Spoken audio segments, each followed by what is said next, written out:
So live stream would have happened now. All right. Somebody can check if it's working. Uh, okay. So what was I talking about again? So here now, okay, there are around 54 or 56 verses in this. There's a big chapter, and there are some very classic purports. So I'll give you a quick overview of what's going on here. There are 56 verses, and then we'll pay emphasis or have some discussion of some very important purports here. For my discussion for today, I have highlighted some 9 themes which we'll try to cover in this. So a little storyline, what's happening in this chapter, chapter number 21. So Vidurji asked a question to Swayambhuva Manu. Let's take a look. Text number 1. We'll recite first verse at least. Vidura vacha. Mother Madam, you want to share screen? You can. You're the right. Yeah. Swayambhuvasya cha mano. वंशा परमा सम्मताः कथयतां भगवन् यत्र मैथुनेने धीरे प्रजः. Vidurji said, the line of Swayambhuva Manu was most esteemed. O worshipful sage, I beg you, give me an account of this race whose progeny multiplied through sexual intercourse. So please tell me about the lineage of Swayambhuva Manu. Swayambhuva Manu had 2 sons and 3 daughters. Who remembers the name of the sons and the daughters? Priyavrat Maharaj and Uttanapad. We'll read about Uttanapad in the 4th canto, Priyavrat Maharaj in the 5th canto. And he had 3 daughters. What are the names of 3 daughters? Akuti, Prasuti, and Devhuti. So like this, Maitreya Muni would respond. And Vidurji asked about all of them. He said, I'm eager to know about to whom did Devhuti got married, to whom did Akuti, Prasuti got married.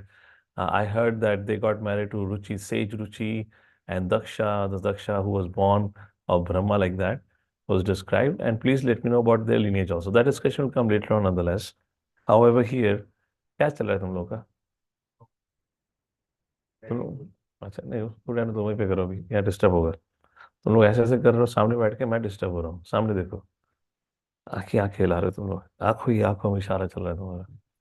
मेरे सामने बैठ के I am getting disturb. Stay focused. Okay. So yeah, so like this, the discussion began with, and then Maitreya Muni spoke about. Picked up the topic of Kardama Muni.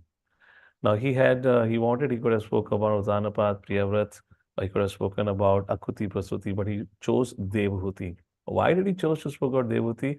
Because in Devhuti gave birth to Supreme Personality of Godhead. So he was very eager to speak about the Supreme Personality of Godhead. That is one of the reasons Acharya has mentioned why he among all chose. Because the question asked by Vidurji was, please tell us, let us know about the lineage. What were the names of the kids? How did they live? And who were the kids of these kids? Like, so he chose Devhuti. So the story begins with Kardama Muni performing austerities to please the Supreme Personality God. This is the subject matter of this chapter. And he performs, the Ashtanga Yoga practice for almost 10,000 years. Eventually, the Lord is pleased and the Lord appears. Now, why would a yogi in general perform austerities to please Lord, and that too for so long? What would you, if a question is asked, why would the yogis perform tapasya to please the Lord? What would be the answer? For example, Ravana performed austerities, Hiranyakashipu performed. I mean, they were also one kind of yogi only. They were Brahmanas only. They performed yogi, mystic power. They performed yoga, severe austerities to please the Lord, maybe Brahma in that case, to get some mystic powers, to become the ruler, right? So you do all this thing to really get something, which you cannot get, isn't it? Now, why would otherwise yogi perform maybe to get moksha? In other words, mystic powers.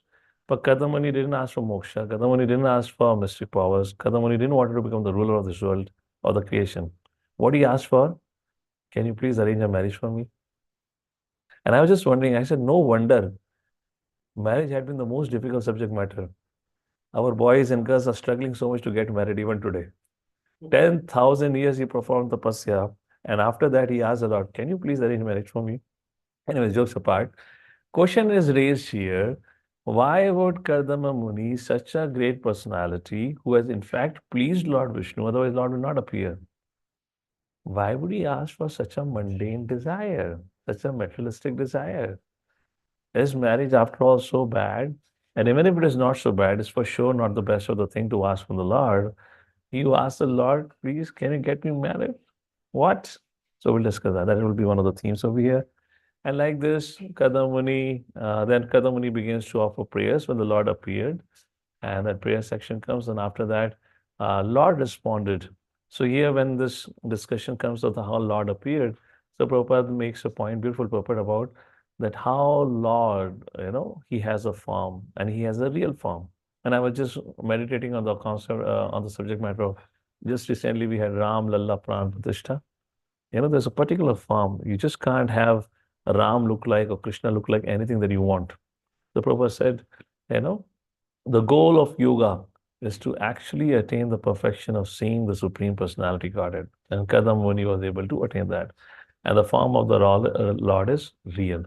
And then he talks about two kind of yogis. There are two kind of yogis, impersonalists and personalists. Impersonalists believe in the concept of pantheism. Now, these are some technical things which you got to be aware of it. Pantheism, which means everyone is God. You are God, I am God. Nature is God, everything is God. That is pantheism. However, personalists believe in monotheism. Monotheism means there is one God and we are all servants. Pantheism, monotheism, depending on which philosophy you're talking about, the meanings may change. But this is where the idea of impersonalists believe in pantheism and personalists believe in monotheism. That kind of discussion comes. The Lord, after listening to the wonderful prayer, so Kadamuni, then he responded back. Then began to speak about. So Kadama Muni, while making his prayer to the Lord, he said, "My dear Lord, I wish for a marriage, and I want you to select a girl for me." Now, this chapter speaks. There are some very beautiful purports about how to select a life partner or how to get married, and there he said, "Sammana Sheila." My dear Lord, I want a girl of Sammana Shila, which means of same disposition. Disposition is the psychophysical nature. You might have heard the psychophysical word, I often use it. I'm going to speak on the psychophysical nature. So that's a discussion. How a marriage or how a life partner has been selected. Prabhupada categorically mentioned the life partner should not be selected based on the physiological conditions, but on psychophysical similarities. Unfortunately, today we only have the whatever ability to see or gauge other person based on his or her physiological condition. You understand physiological? I'm making a biological term here, but which means how does he or she physically looks. But we don't pay attention to the psychophysical aspect or disposition. That will be the subject matter that will come. And then after the Lord said, all right, Kadamuni, I'm greatly pleased by your devotion.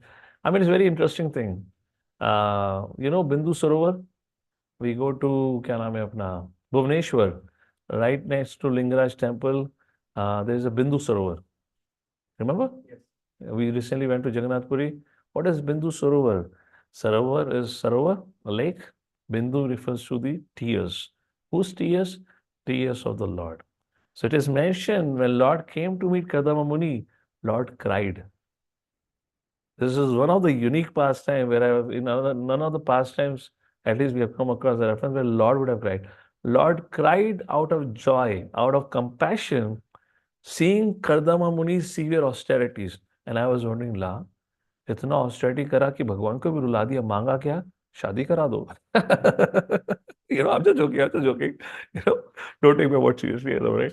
I was just thinking, wow, really, huh?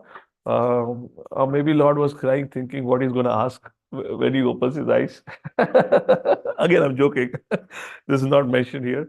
I'm just kind of joking here on this. 1 second. Something is popping up. Anyways, so that's the subject matter. So Lord says, yes, even before I came here, knowing your very desire, I have approved of it. 2 days from now, the king of this world, Swayambhuva Manu, along with his wife, Satrupa, will come here, and their youngest daughter, Devhuti, would be accompanying them, and he will come and give you his daughter. And then you can get married like this. Like this, Lord said, and he disappeared. And after that, Maitri Muni began to speak about Bindu Sarovar, the beauty of Bindu Sarovar. And then at that point of time, Swayambhu Manu appears, Swayambhu Manu comes there, and then the marriage discussion happens like the rest of the story. But there are some interesting purports. Um, one of the verse talks about Kardama Muni, by his life, he taught by getting married. He taught how to be a grahastha, and then later on he took sannyas after having Kapila Muni as a son. Then he taught the principles of what sannyas ashram looks like.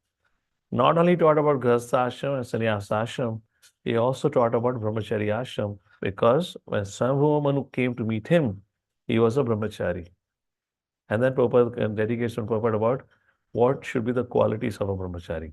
Like this, there are many, many beautiful purports in this uh, chapter. So we'll take a look at it. This is a high-level story, and this chapter ends with Kardama Muni glorifies Swayambhuva Manu, who is the king of the world, for coming into his place, and he compares him to sun, to Indra, to Varuna, and whatnot. You are the representative of the Lord. And then finally said, what brings you here? My dear king, what brings you here? And like that, the chapter ends. Okay, so let's begin with our discussion. We can have the screen sharing now, so we can quickly run through and we can pause at some important purports. So the very first point which is mentioned here is where Vidurji is asking about the family and the family members of Swayambhuva Manu. Now, question comes, why would you be interested?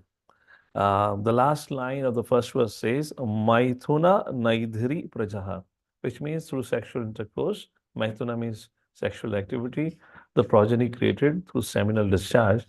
Why would a great personality, a pure devotee like Vidurji, would be interested in knowing the family or family members and their activities of a householder? Prabhupada, I believe, was in Gujarat or somewhere. He was attended by or received by a very rich host, and Prabhupada was invited for a dinner, I believe. And then this big Sethji began to introduce his family members. ये मेरा बड़ा बेटा, बड़ा बेटी की बहू, बहू के दो बच्चे, ये छोटा बेटा, ये मेरी बेटी, बेटी का पति, पति के बच्चे, फलाना निकाना. And Srila Prabhupada turned to his disciple and said, oh, he's describing his sex life. That's what, it's just family members like that. So Prabhupada had no interest over there. However, here Viduji has, and this point is brought out again in this canto, again on the fourth canto, also in the first chapter, when again he would ask about, because here Devuti's case study is discussed. In the fourth canto, first chapter, the lineage of sage Ruchi and Daksha Maharaj, or the King Daksha, or Raja Daksha would be discussed. Again, their family members' names are given. Then again, Prabhupada mentions. So what's the point? Why Viduji is asking about the family members? What it got to do with Krishna consciousness? We are talking about renunciation, always remembering Krishna. We are talking about the sons and daughters of somebody. No, they're not somebody, because all these personalities, Swayambhuva Manu, his sons, they either had direct interaction with the Lord, or else the Supreme Personality Godhead either directly appeared in their family. So it's just as much as talking about Nand Baba and Yashoda. It is as much as talking about Vasudeva and Devaki. It is as much as talking about Pandavas. It is not different. So just like Devuti had Kapil Muni, Priyavrat Maharaj, Uttanapad had a son like Dhruva Maharaj who had direct darshan of the Lord. And then Priyavrat Maharaj, what Priyavrat Maharaj had? In his lineage also there was something like that. Uttanapad lineage then later on had Prachetas, Prachanipari sons like this. Akuti and Prasuti were themselves married to great personalities born directly of Brahma. Like that. That's the reason. So it's a discussion about the devotees only. All right, text number 2. How do we go about it? I can just give you a summary. So, okay, this is the summary in the first. Okay, let me give you a summary. I'll focus on the key verses. Mother, we'll share the screen when we talk about the key purpose. Otherwise, it will take too much time. So, I'll give you the synopsis here now. From the verse number 1 to verse number 5, Vidurji inquired about Swayambhuva Manu dynasty. So, who all included dynasty of Priyavrat, Uttanapad, then the three daughters of Swayambhuva, Manu. That's the subject matter up to the fifth verse. And then comes sixth verse, sixth to 12th verse. Now, sixth verse, let's take a look at sixth verse. We can share that. Maitreya Vacha, after Viduji made an inquiry about Swayambhuva and his lineage, then Maitreya Muni began to speak. And he said, Praja srajeti Bhagavan Kardamo Brahmanoditaha Saraswatyam tapastepe Sahasrana Samadasha. The great sage Maitreya replied, commanded by Lord Brahma to beget children in the worlds, the worshipful Kardama Muni practiced penance on the bank of the river Saraswati for a period of 10,000 years. So, why did Kadamuni ask for a girl in a moon or for a marriage? Because his father Brahmaji instructed Kadamuni to get married. Now, just like four Kumaras revolted against Brahmaji and four Kumaras are glorified, so we are Pakka renunciates. So Kadamuni should have said no. No, that's not the point. Brahmaji was instructed by the Lord. Brahmaji was instructed by the Lord to create progeny, and Brahmaji instructed his sons, so Kadamuni is following in Parampara.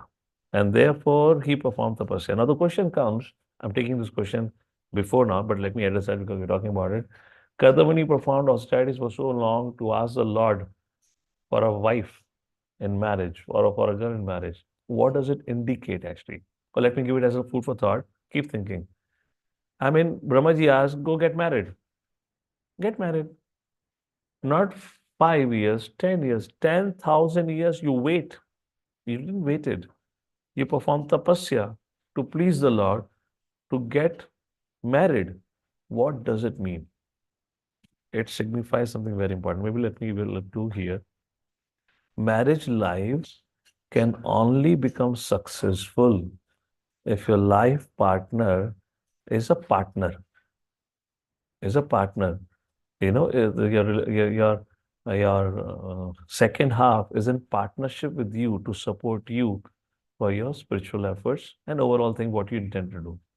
But if in case your life partner becomes averse to your mission statement of life, how you want to pursue life, what you want to do it, then that grahastha life is said to be hellish.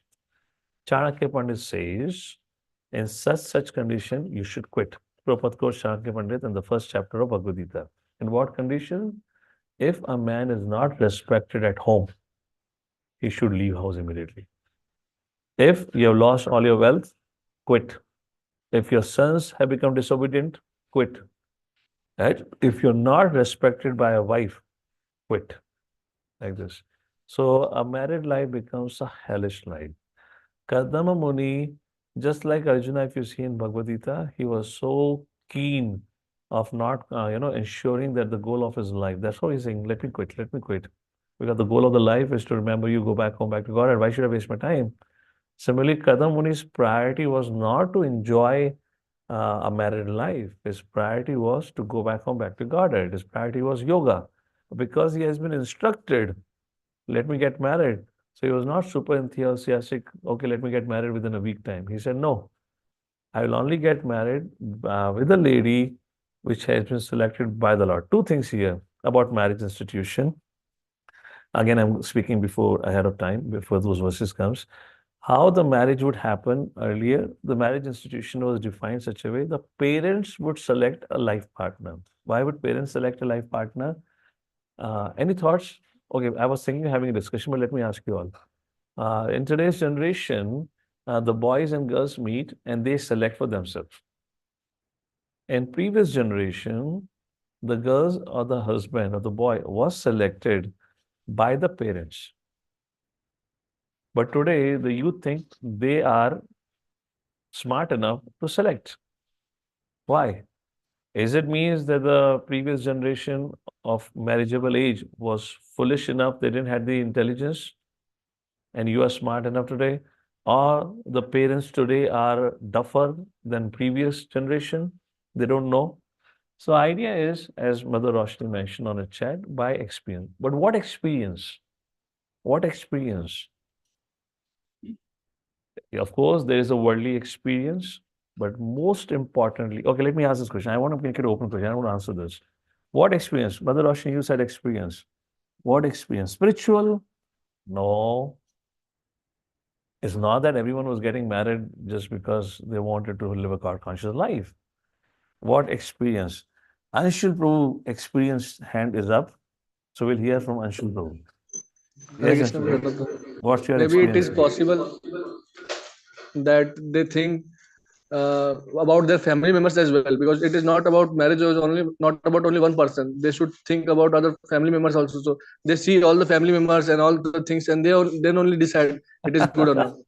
Okay, good, good, good. Thank you for that. Point noted, duly noted. They would also evaluate the rest of the family members. Okay, but the point what the Roshni said, experience.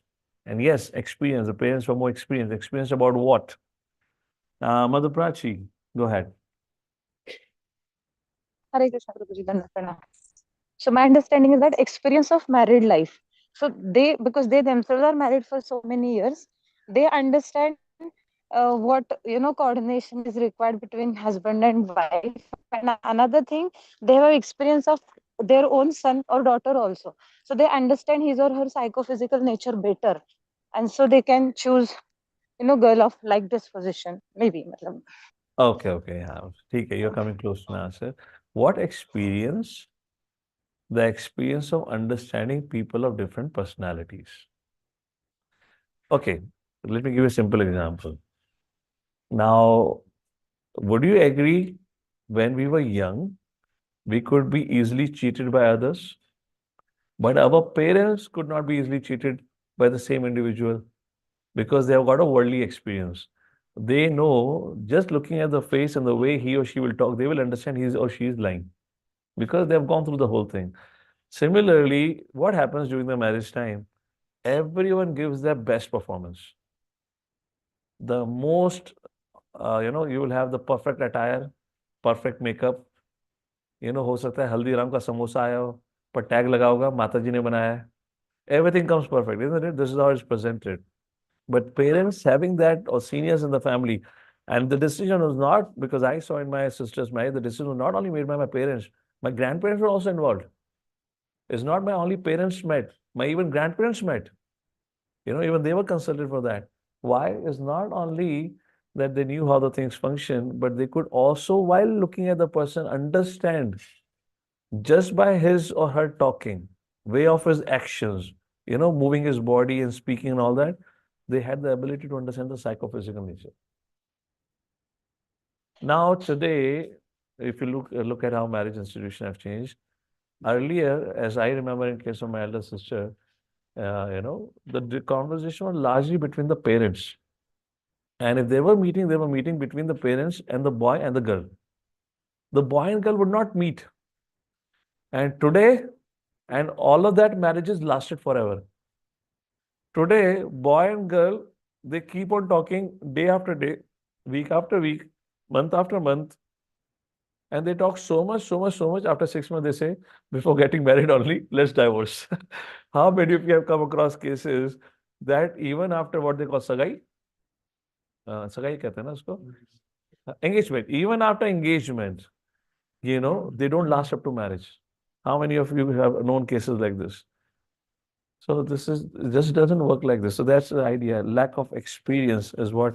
So because they had experience, they had the ability to understand the individual. So whatever the way you dress yourself, how you look, you cannot really cheat. If not, parents will ask a question. They'll have the sense to what kind of questions to ask. And then you'll be like, now what do you speak? How do you? And generally, I remember mothers will train their daughters. बेटा अगर ऐसे पूछा जाए तो ऐसे जवाब देना. I don't know if you had in your case. I saw in my sister's case. They were trained in everything. बेटा अगर ये पूछा जाएगा तो ये बोलना, ऐसा बोलना. Why? Because what you say, you will be evaluated, and that's the experience that would make a difference like that. All right, all right. Come back to subject matter. Everyone has become elated with the subject matter of marriage. All right, all right. Let's move forward to Maitreya Vacha. We read the text number 6, right? So yeah, Maitreya said, he practiced for 10,000 years like this. So here in this set of verses, Prabhupada talks about what is the goal of yoga, and Prabhupada quotes example of Valmiki Muni. I wasn't very sure of this, but Prabhupada writes in the Valmiki Muni here, Valmiki Muni practiced yoga for 60,000 years before attaining perfection. Kadam Muni practiced yoga for 10,000 years. This is Ashtanga Yoga, and Prabhupada said, Ashtanga Yoga is not meant for Kali Yoga. It's just impossible. So those who are telling you by some yoga postures, by pranayama, asana, etc., you'll attain perfection, they're cheating you.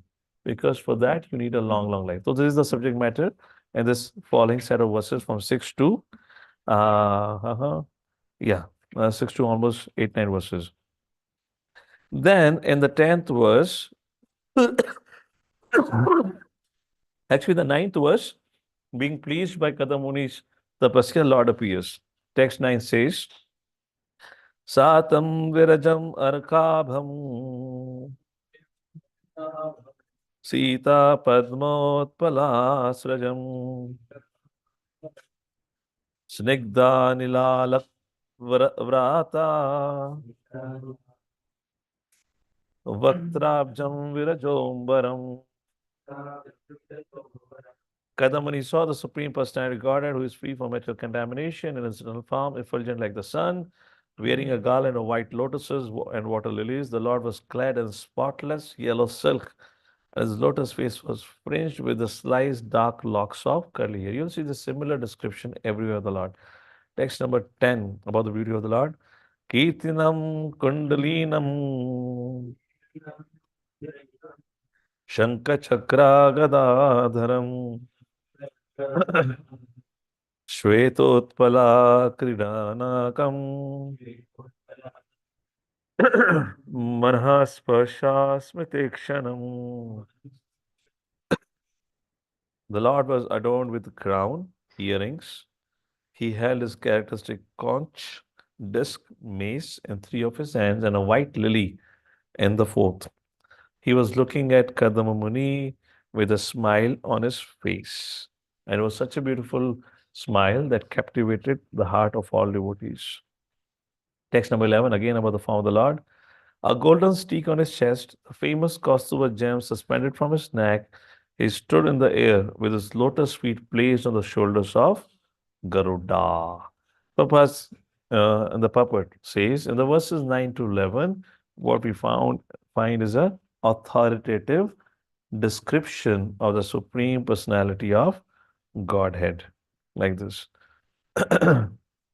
Text number 13. Now Kadamuni began to offer prayer to Lord. From 13 to verse number 22, Kadamuni offered prayers. We'll take a look at the prayers quickly here. Somebody would like to read the translation, text number 13? We can read the translation here. Okay, Ravi Bro, go ahead. You're trying to unmute. You can unmute yourself, yes. Read out. Translation, text number 13.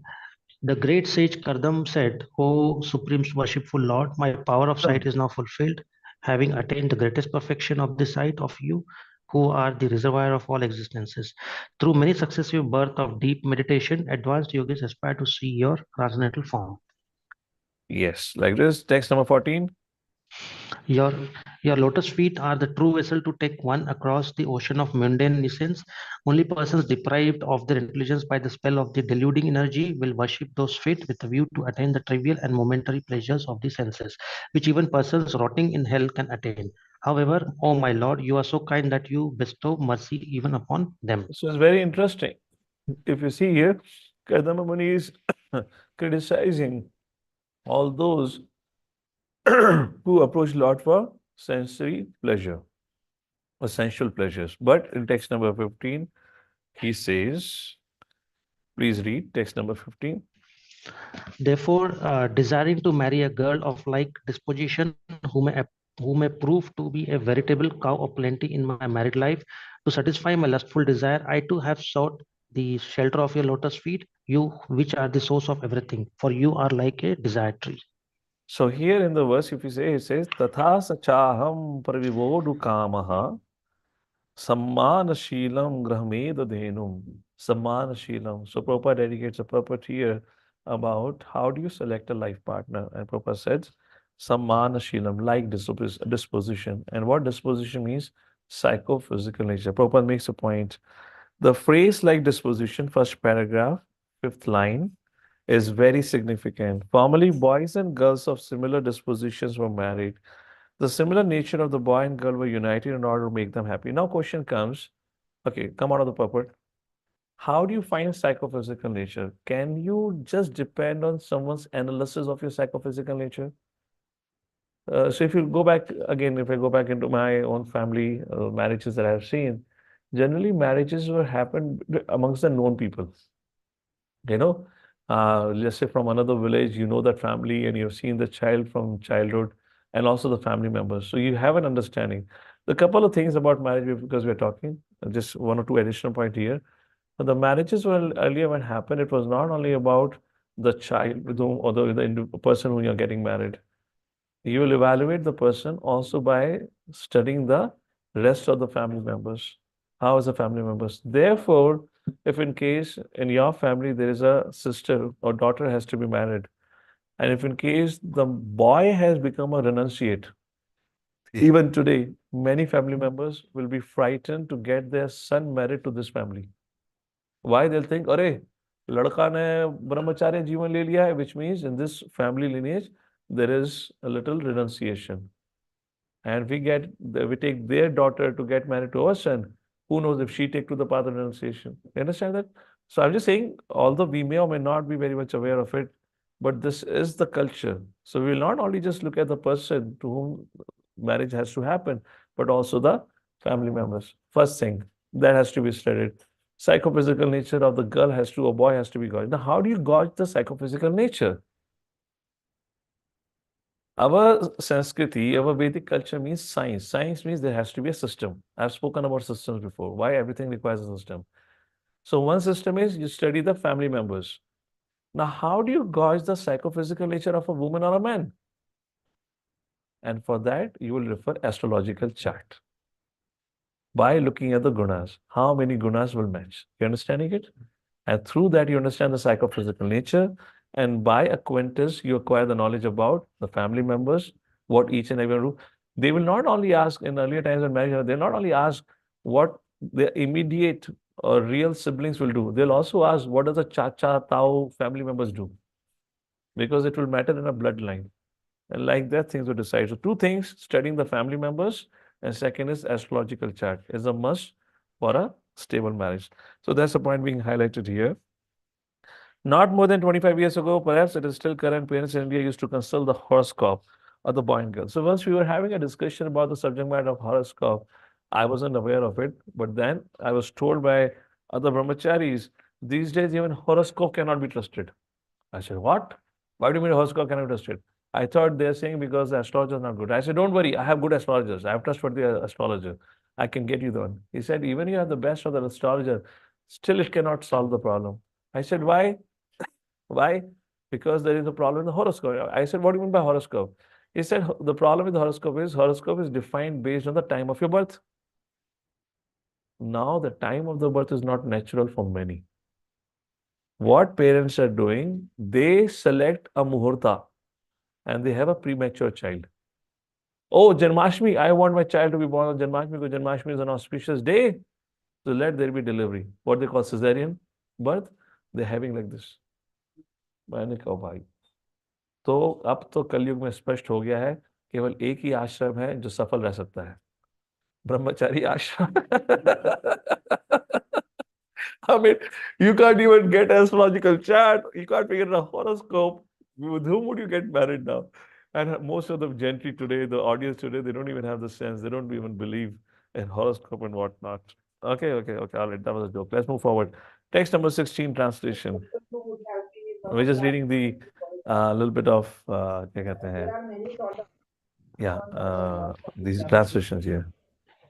Text number 16, translation. Oh my Lord, you are the master and leader of all living entities. Under your direction, all conditioned souls, as if bound by rope, are constantly engaged in satisfying their desires. Following them, O embodiment of religion, I also bear oblations for you who are eternal time. Continue. 18th. Text number 17. 70, However, However, persons who have given up stereotyped worldly affairs and the beastly followers of these affairs, and who have taken shelter of the umbrella of your lotus feet by drinking the intoxicating nectar of your qualities and activities in discussions with one another, can be freed from the primary necessities of the material body. Text number 18, he says, talks about description of time, where it very clearly it is shown Kardama knows everything. He's just getting married to fulfill the desire of his father. And it says, your wheel, which has 3 naves, rotates around the axis of the imperishable Brahman. It talks about the destructive force of time. Text number 19 talks about, mighty Lord, why do you create this creation? Your creation, the purpose of creating a creation is as much as how a spider creates a cobweb. When it feels like creating, it creates. When it feels like I'm done with it, it winds up the whole cobweb within its own body like this. So like that, text number 19 is talked about. Text number 20, then he says, my dear Lord, although it is not your desire to create the creation, this material world, you manifest this creation of gross and subtle elements just for our sensual satisfaction. कई बार सुना होगा आप लोगों ने कहा है, लोग कहते हैं हमें भगवान ने भेजा है. How many of you heard this? People say, जब प्रभु ने भेजा है सुख भोगने के लिए, सुख के संग दुख कौन भोगेगा? उसके बारे में वो कुछ नहीं कहते. So this world has been created for our sensual satisfaction. Let your cause and mercy be upon us. Like this. Prabhupada writes a beautiful purport to this. Text number 20. Let's go to the last 6-7 lines of the purport. See, Ravi Prabhu, if you can find. The Lord unwillingly creates this material world. He has no inclination. But he descends in his personal form or sends one of his reliable sons or a servant or a reliable author like Vyasa to give instruction. He himself also instructs in his speeches of Bhagavad Gita. This propaganda work goes on side by side with the creation to convince the misguided living entities who are rotting in this material world to come back to him and surrender unto him. Therefore, the last instruction of Bhagavad Gita is Sarvadharman Parityaga. Text number 21, Kardama offers his obeisances to the Lord. Text number 22 onwards to verse number 32. Now the Lord begins to speak. So text number 22, Maitra Muni speaks and he says that how Lord reciprocated to Kardama Muni's prayer. Text number 23, the Lord said. What did Lord said? Shri Bhagavan Uvacha Viditva Tava Chaityam Me Pureva Samayojita Yadartham Atmanyames Tvayaivaham Samarchita. So Lord said, oh, Kadamuni, I knew your desire and I have already fulfilled that. That's the point in text number 22, 23, and 25. Lord says in 24, devotees are never frustrated. Whatever devotees wishes, the desire fulfilled. Dhruva Maharaj, although after having darshan of the Lord, he didn't express what he wanted for which he came, yet Lord fulfilled the desire. Text number 25, then he said, Lord said, the Empress Swayambhuva Manu will bring his daughter to you to get married. Text number 26. When will he appear? He will appear 2 days from now. And yes, text number 27 is another verse talking about marriage. Let's read the verse here. Atmajam asita pangim Vayashila gunanvitam Mragayantim patim dashyati Anurupayate Prabhu. Please read the translation. Oh, okay. I just disabled the unmute. Yeah, go ahead, unmute. Hare Krishna. He has grown up daughter whose eyes are black. She's ready for marriage and she has good character and all good qualities. She's also searching for a good husband. My dear sir, her parents will come to see you who are exactly suitable for her just to deliver their daughter as your So wife. Prabhupada makes a point, parents will come to see, which means the spouse was selected by the parents. Please read the first few lines of the purport. Oh, yeah, go ahead. The selection of good husband for a good girl was always entrusted to the parents. Here it is clearly stated that Manu and his wife were coming to see Kardama Muni to offer their daughter because the daughter was well qualified and the parents were searching out a similarly qualified man. This is the duty of parents. Girls are never thrown into the public street to search out their husband. For when girls are grown up and searching for after a boy, they forget to consider whether the boy they select is actually suitable for them. All Out of right, the all huge, right. That's it. uh, Yeah, that's it. So that's the point about it. We cannot. Text number 28 is very interesting. Samahitam te hridyam yatre man parivassara satvam brahma narpavadihu kamam ashu bhajishyati. That princess, O holy sage, will be just the type you have been thinking of in your heart for all these long years. She will soon be yours and will serve you to your heart's content. Thinking about means an appropriate life partner who could be supportive, in one's mission, the way the individual wants to live. And Prabhupada writes a beautiful point in the purport. If you look at the fourth line of the purport, Prabhupada writes, only by God's grace can one get a nice wife just as he desires. Similarly, it is only by the God's grace that a girl gets a good husband. Thus, it is said that if we pray to the Supreme Lord in every transaction of our material existence, everything will be done very nicely and just suitable to our heart's desire. All right, text number 29. And then Lord said, you will have 9 daughters and 1 son. And not only that, in fact, Lord tells in text number 31, showing compassion to all living entities, you will attain self-realization. Giving assurance of safety to all, you will perceive your own self as well as the universes in me and myself in you. In other words, you set an ideal example as a grahastha as well as a sannyasi. And Prabhupada is a very beautiful purport. Please read it at leisure. I'll just talk about a few points about the responsibility of grahastha and a sannyasi.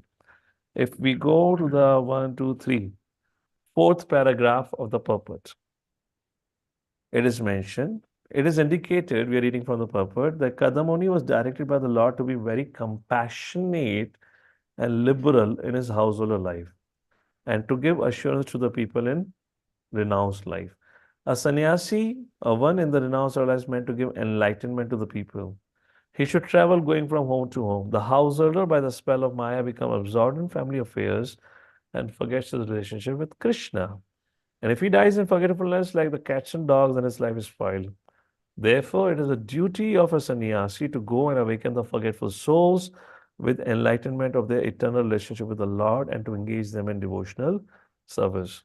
The devotee should show mercy to the fallen souls and also give them the assurance of fearlessness. So, the responsibility of Grihastha is compassion and liberal. Liberal in what? In giving charity.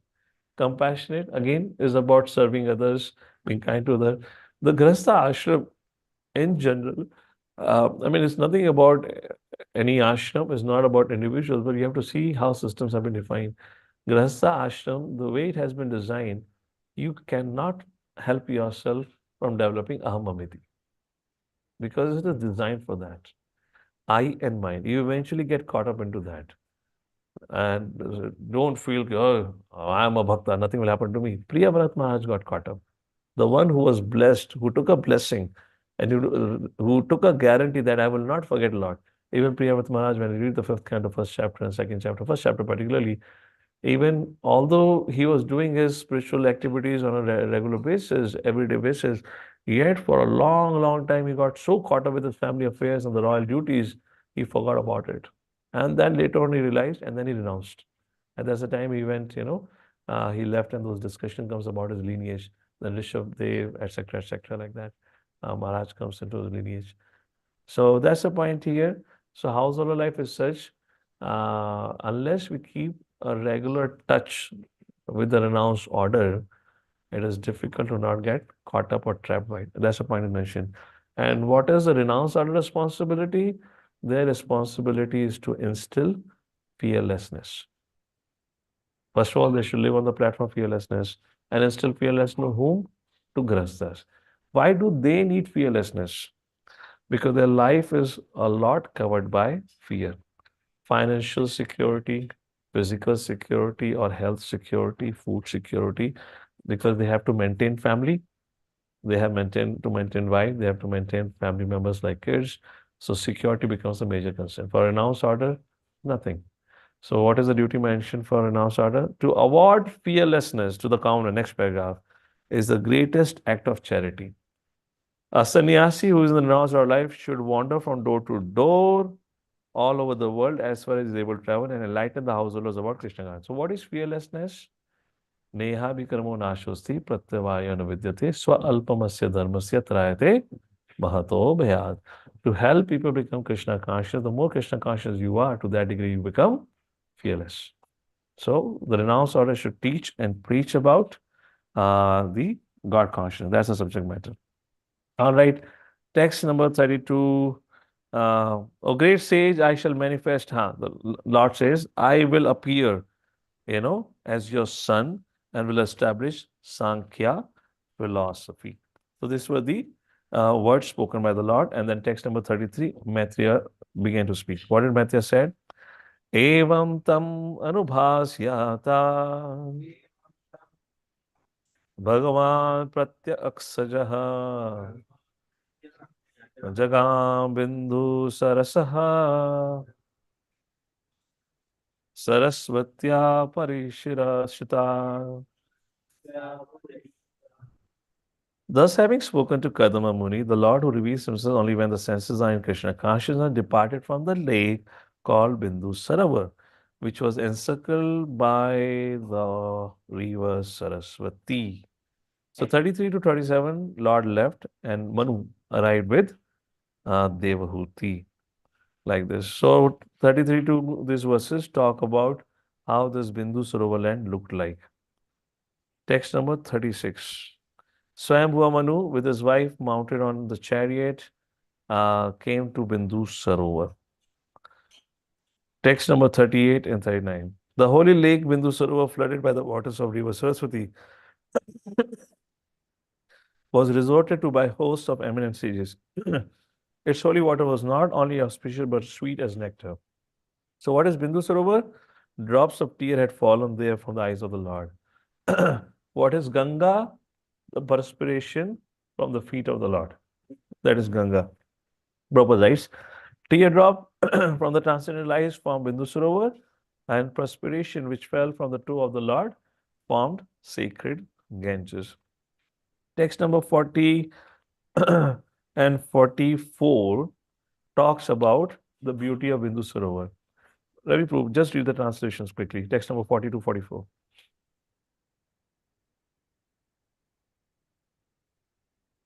Hare Krishna. Ravi Prabhu, padhiye. Text number 42 to 43.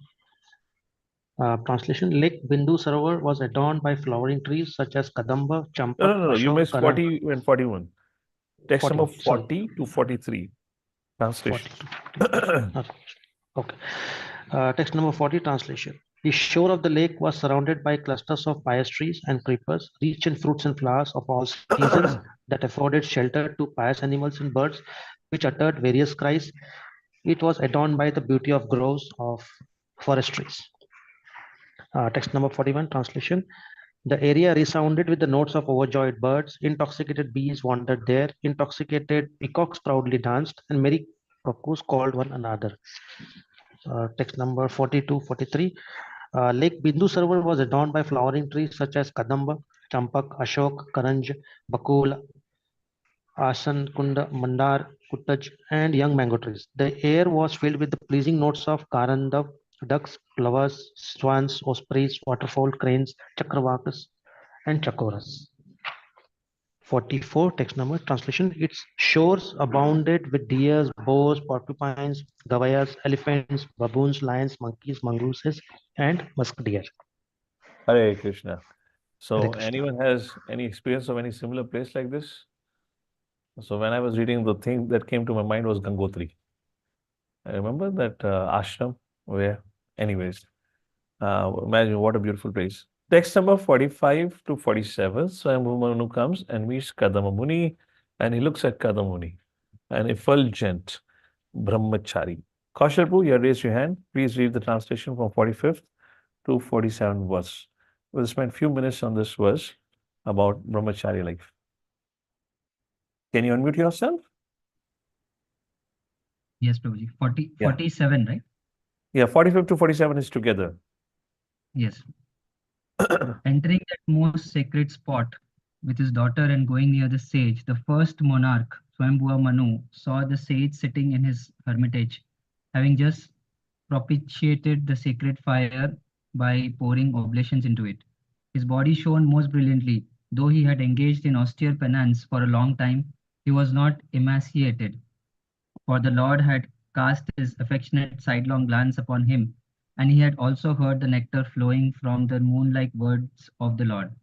The sage was tall, his eyes were large, like the petal of a lotus, and he had matted locks on his head. He was clad in rags. Swambhuva Manu approached and saw him to be somewhat soiled, like an unpolished gem. Prabhupada writes a beautiful purport. Once again, all purports are amazing. So here I'll read out 4 points about brahmachari life.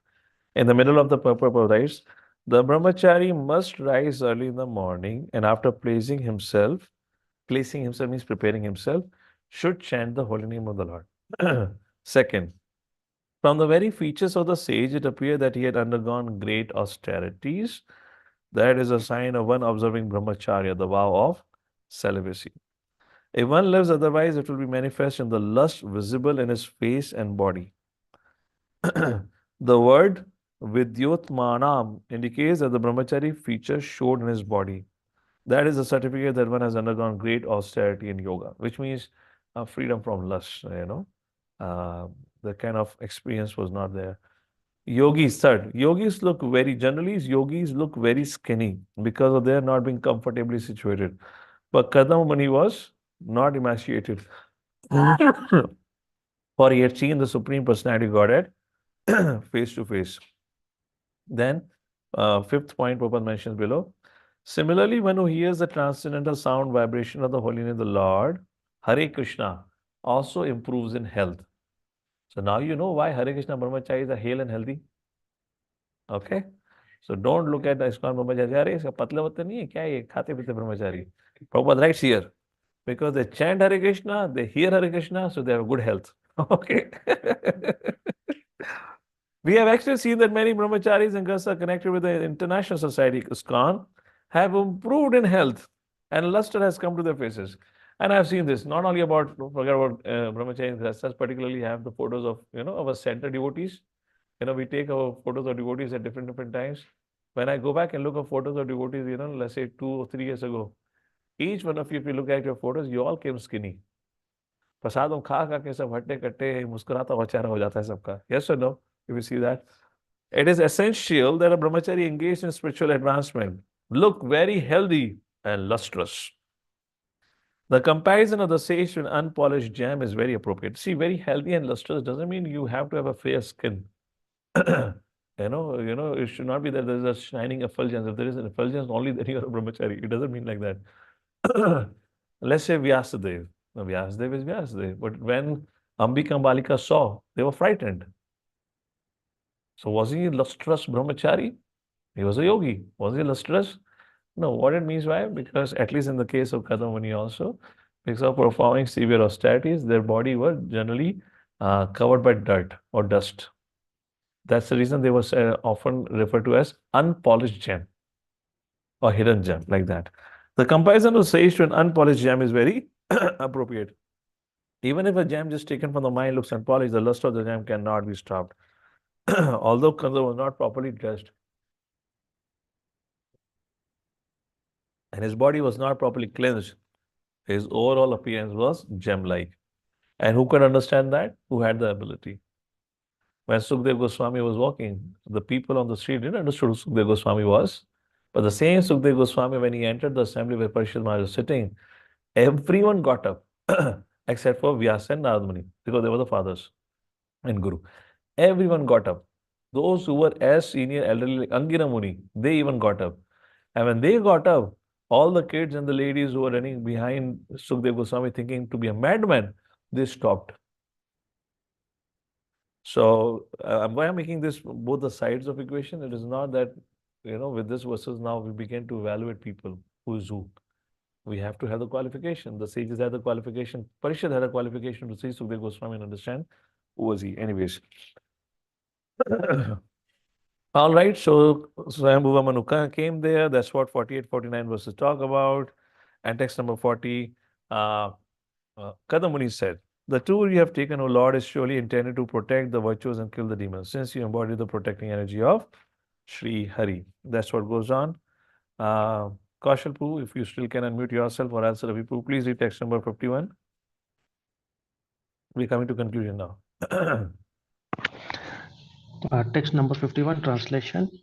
You assume when necessary the part of the sun god, the moon god, Agni, the god of fire, Indra, the lord of paradise, Vayu, the wind god, Yama, the god of punishment, Dharma, the god of piety, and Varuna, the god of presiding over the waters, all obeisances to you, who are none other than Lord Vishnu. Yeah, so that's what king. Now that's what king has been addressed as. So next verse, but dedicates the purport to who is a king. Translation 52 to 54. Please read the translation. Text 52-54, translation. If you did not mount your victorious jeweled chariot, whose mere presence threatens culprits, if you did not produce fierce sounds by the twanging of your bow, and if you did not roam about the world like the brilliant sun, leading a huge army whose trampling feet caused the globe of the earth to tremble, then all the moral laws governing the varnas and ashramas created by the Lord himself would be broken by the rogues and rascals. So I believe you all would have heard from me. I often make this point, but let me ask this again. Why did Lord Shri Krishna, when Krishna said, what is that? Pritvarana sadhana. Prior to that, what is the verse? 4.7. Huh? Yada yada hi dharmasya glanir bhavati bharata. So the Lord said, whenever there is a decline in religion and rise in irreligion, I appear. Appear for what? Dharma samstapanarthaya. So my question to all of you is, what dharma Lord wanted to establish? Now, Duryodhan was a qualified king, was a great politician. Citizens were very happy under his rule also. So happy that he emptied the treasury by distributing the treasury. So he will always have the vote of public. But Lord said, no, you cannot, you're not qualified to be a king. So question is, what sin Duryodhan was performing because of which there was a rise in religion? I mean, how much we came across incidences that Duryodhan was eating meat, Duryodhan was drinking, he might be doing something. But how much we read about it, So what dharma Lord wants to establish? Why did he choose Yudhishthira Maharaj for that? What dharma? And that dharma, nobody knows the answer. That dharma is Varnashrama dharma. That is what is mentioned here also. The king's responsibility is to travel all over the place to ensure Varnashrama dharma is being practiced. In case of Duryodhan, he was least bothered about it. And therefore he was adharmic. So the king has to make sure Brahmanas do Brahmanas job, Kshatriya does Kshatriya job, Vaishya does Vaishya job, Shudra does Shudra's job. Now Prabhupada dedicates the purport to caste division, because Kshatriya, Brahmana, Vaishya, Shudra is caste. So what this caste division is? A very important purport. Let's read the purport. This will be the last subject matter of our discussion for today. This verse and the 51st verse talks about Varnashrama. Let's read. It is the duty of a responsible king to protect the social and spiritual orders, Varna and Ashrama. The spiritual orders are Brahmacharya, Grahastha, Vanaprastha, and Sannyas.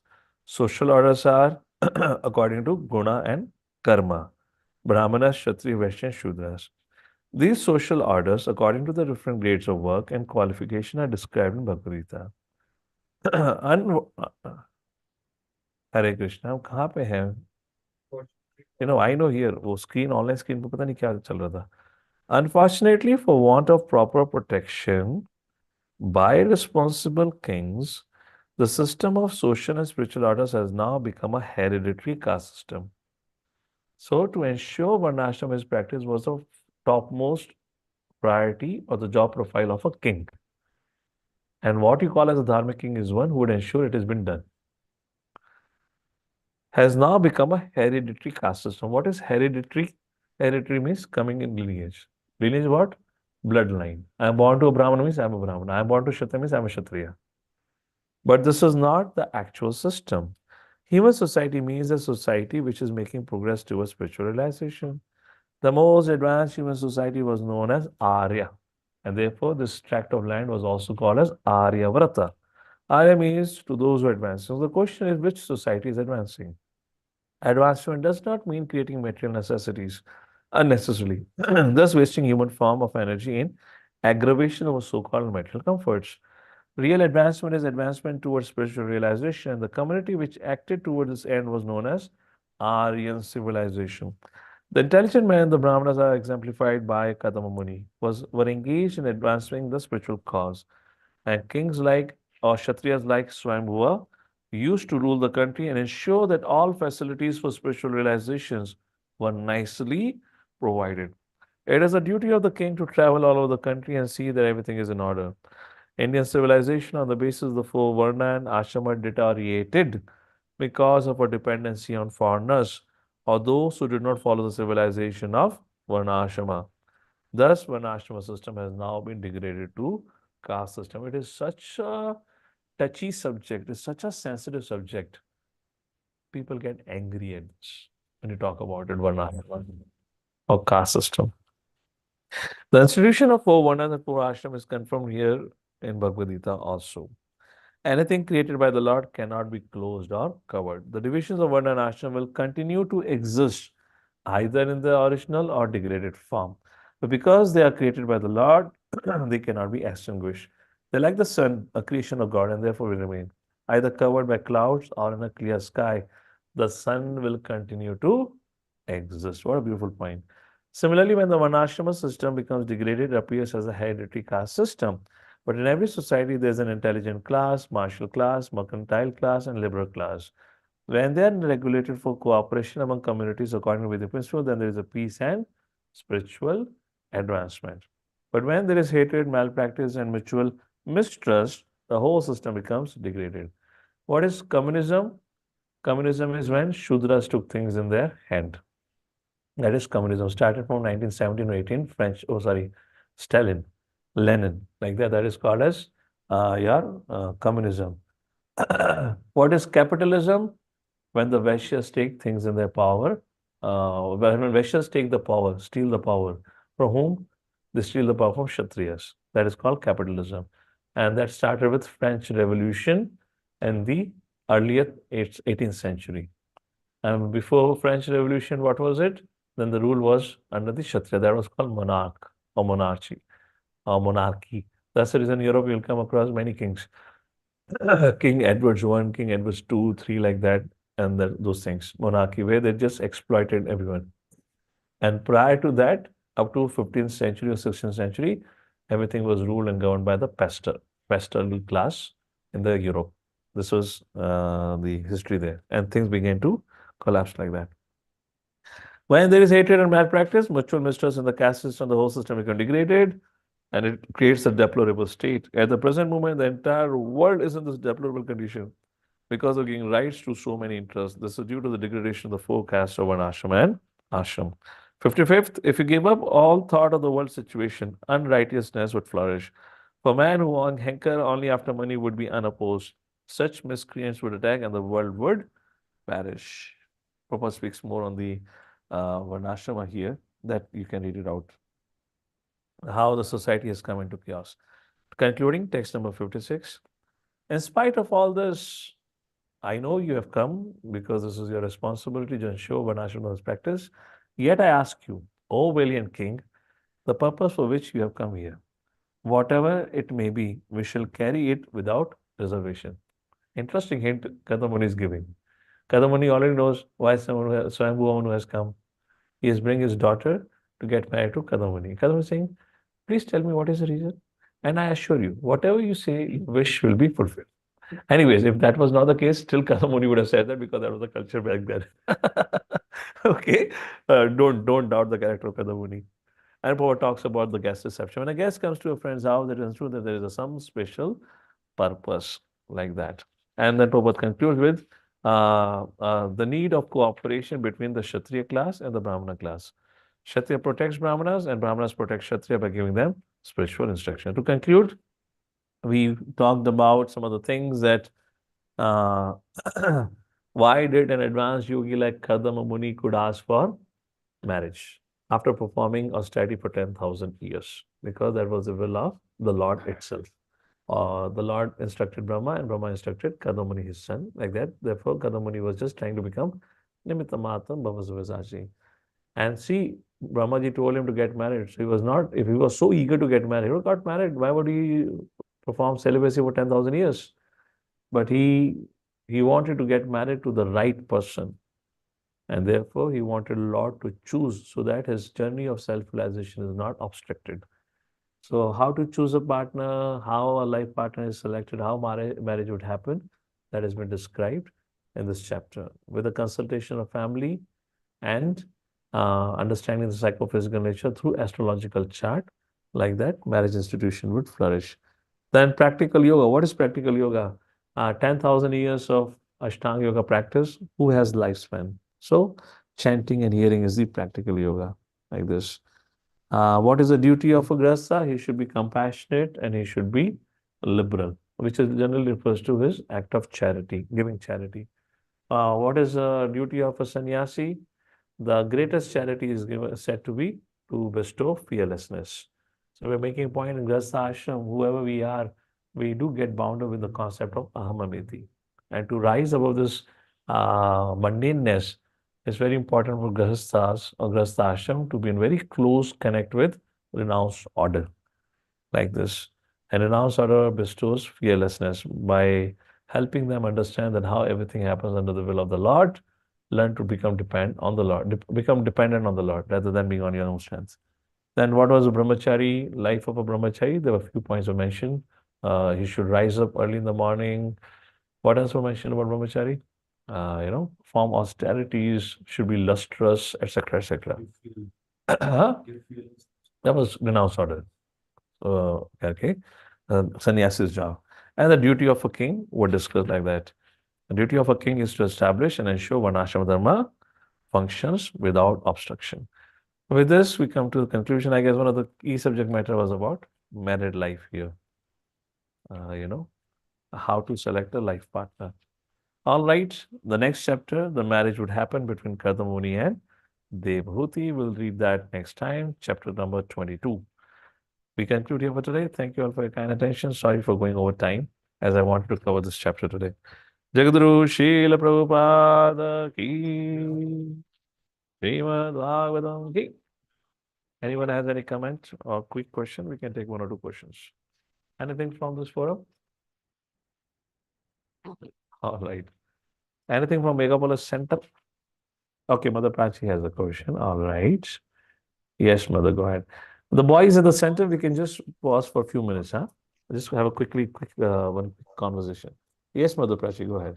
Hare Krishna, Prabhuji, Dandavat Pranam. Thank you for this class, Prabhuji. I have one question. I don't mean to, kind of offend Brahma or something, Brahmaji. But just, I was wondering, like, he was given order by Supreme Lord to create progeny. Why didn't he himself marry and create progeny? He created two Maharaj, then they denied, and then he's creating other sons, and then, he's asking them to create. Who himself did not get married means? Brahma. Well, he also could get married and but yeah, I mean to say, see, he's creating progeny. Na? Kardama is his son only. Swayambhu Manu and Satrupa are his son and daughter only. He's creating. That we read already. But just because of his effort, it was not sufficient. He had to populate the whole creation. Therefore, he requested his sons also. Daksha. He asked his son Daksha also. He asked other sages. Sage, Ruchi, all these were his sons only, na? So he asked all of them to assist him, just like Srila Prabhupada asked all of us to assist in his preaching mission. Just like Sri Chaitanya Mahaprabhu Okay. told, go assist spreading Krishna consciousness. The question can be asked, why Sri Chaitanya Mahaprabhu could have traveled to America and preached? Why Srila Prabhupada had to come? So this is how, we pass on the back, what do you say again? Relay race होती है ना, उसको क्या कहते हैं? Baton. We pass on the baton like this. Okay, and one more question I had, Prabhuji. Maybe, मतलब, I don't know, maybe little this thing, but जैसे हम बोलते हैं कि तिनका भी भगवान की मर्जी के बिना नहीं हिलता है, right? And then when you were talking about that horoscope and all, कि मतलब चाहे कोई कितना भी प्लान करे, but भगवान का उस समय प्लान होगा तभी वो बेबी उस समय मतलब बर्थ होगा ना प्रभु जी, चाहे कोई प्लान करके भी करे फिर भी। Oh, you're saying about cesarean ऐसे जहाँ thing, huh? मतलब कोई प्लान करके जैसे हाँ हमें इस दिन करना है या जो भी है, but if it is No, not see, supposed to happen, correct, then correct. Yeah, yeah. again, we're going on a very fundamental concept here. Will of the Lord. If everything happens by the will of the Lord, then what's the point of your will? So again, going back on the fundamental thing, when you said nothing happens by the will of the Lord, even through cesarean, the child will appear only because Lord has sanctioned that. But Lord sanctioned it, only then it happened. And why would Lord sanction? Because you desired it. So the point is, when it is said nothing happens without the will of the Lord, but behind the will of the Lord is a desire of living entity. 5th chapter Bhagavad Gita talks about, right? There are three doers. Yes. The living entity desires, and those desires which get sanctioned are fulfilled by material nature. Which desire are not sanctioned, are not fulfilled. So anything we do, everything in this creation cannot happen without the will of the Lord. But the Lord does not interfere in the will of the living entity. So what is happening in this creation is happening by the will of the living entity. But because he is not independent, so everything cannot happen by the will of the living entity. It is ultimately approved by the Lord. So what gets approved by the Lord gets into fruition or result. But what doesn't get approved doesn't get. So that is how it is. Because we are always dependent on the Lord. What is approved by the Lord, we get it. What is not approved, we don't get it. So if somebody wants it certain way, okay, so be it. And Paramatma, as it is described in 13th chapter, is totally detached. Paramatma is not sitting and judging right action or wrong action. Desire is there, okay, what is based on your karmic bank balance, whatever situation, the desire is fulfilled.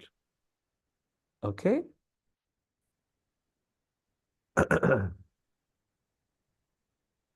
Hare Krishna. All right, so thank you all for joining in. I don't know the